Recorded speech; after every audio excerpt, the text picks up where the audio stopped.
এক সাগর রক্তের বিনিময়ে বাংলার স্বাধীনতা আনলো যারা, আমরা তোমাদের ভুলবো না। ভালো কথা, কথাটা লিখছে বাংলা ভাষায় লিখছে। এখানে লেখার দরকার ছিল ইংলিশে, কারণ 26শে মার্চ আমরা বাংলা ভাষার জন্য কিন্তু লাখো মানুষ নির্যাতিত হলো, এর জন্য শহীদ হলো বাংলা ভাষার জন্য।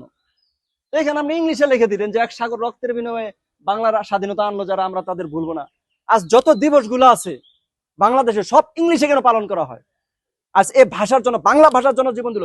আপনি কি জানেন যে ইংরেজি আজকে 26শে মার্চ আপনারা এই দিনটা বাংলা ভাষার জন্য পালন করতেছেন কি কারণে? 26শে মার্চ এটা কত তারিখ ছিল বাংলা? আপনারা কেউ বলতে পারবেন? বুকে হাত দিয়ে বলেন তো। আমরা ইংলিশটাকে প্রাধান্য দিচ্ছি, আমরা নিজেকে আপডেট মনে করতেছি। একটাবার চিন্তা করেন আপনি, 26শে মার্চ বাংলা ছিল 10শে আষাঢ়, আপনারা 10শে আষাঢ় বাংলাদেশ স্বাধীনতা দিবস পালন করেন, আপনারা বাংলা ভাষাটাকে প্রাধান্য দেন।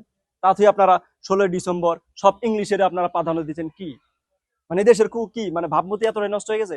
অতএব যে যেখান থেকে থাকেন বা ভিডিওটা দেখতেছেন, আপনারা অবশ্যই এটা মাথায় রাখবেন, আমরা বাংলা ভাষাকে সম্মান করব, আমরা ইংলিশ ভাষাকে সম্মান করবো না। কারণ ব্রিটিশরা 200 বছরের দেশে রাজত্ব করে গেছে, মানুষের উপর অত্যাচার করেছে।